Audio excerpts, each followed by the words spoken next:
This is Algebra, Lesson 11.1, Bar Graphs and Dot Plots. The box at right lists sample data for the pulse rates of 30 algebra students. Question 1, what is the minimum value? Minimum value is the lowest value. So I'm going to look through my data.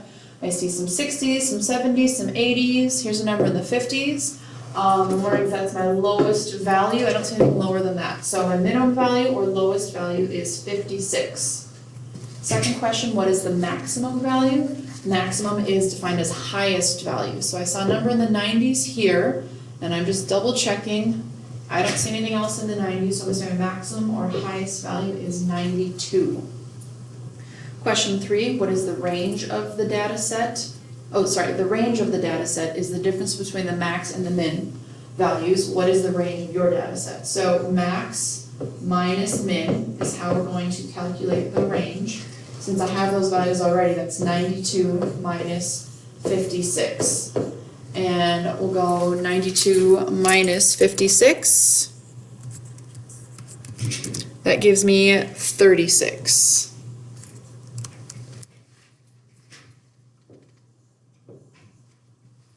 Question 4, based on your data, do you think a paramedic would consider a pulse rate of 80 beats per minute to be normal? What about a pulse rate of 36 beats per minute?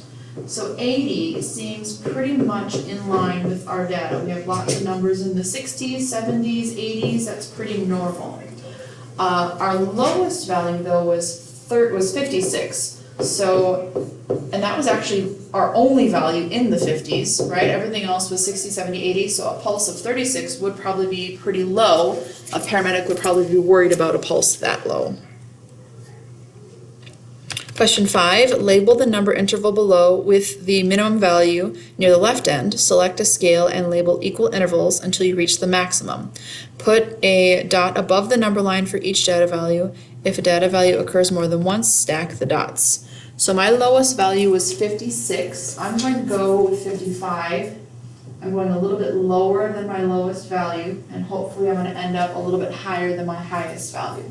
But if I go by 55 and I go by ones, it'll be 56, 57, 58, 59, 60. I'm going to label the 60 and keep going in that fashion. 61, 62, 63, 64, 65, 66, 67, 68, 69, 70, 71, 2, 3, 4, 75, 76, 77, 78, 79, 80, 81, 2, 3, 4, 5, 86, 87, 88, 89, 90, and 91, 2, 3, and 94. That will let me fit all my data there. So I can see those numbers below. I'm going to scroll up a little bit though so that I can see all of my data. So what we're actually doing is creating a dot plot. So every data value here, we're going to put a dot that represents that. So this is 65, 66, 67, 68. We'll put a dot there for 68. And maybe I'm going to do this. 72 next. So 70, 71, 72, we'll put a dot there. And 68 next. 76, 80, 60, 76,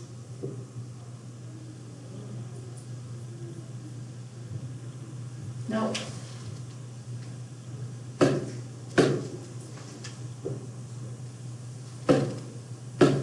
Okay, 76 would be here. Sorry, that was, since I can't really see my whole number line, I'm getting off a little bit. Let me go across the top. 84.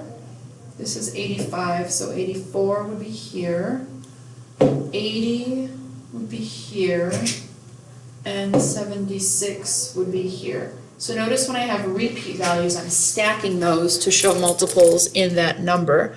Since I got the top row, I'm going to scroll down a little bit. If I can see my number line, it'll help me not mess up so much. So 72 next.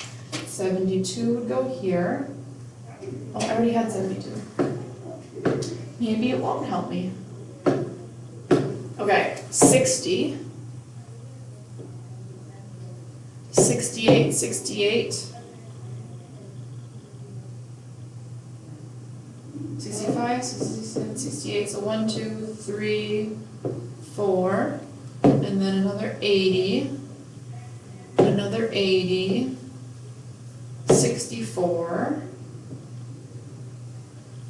64, 72,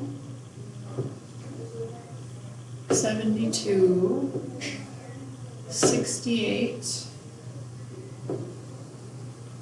56,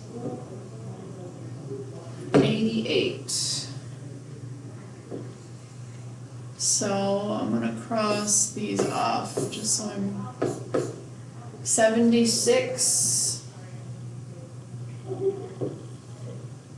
68,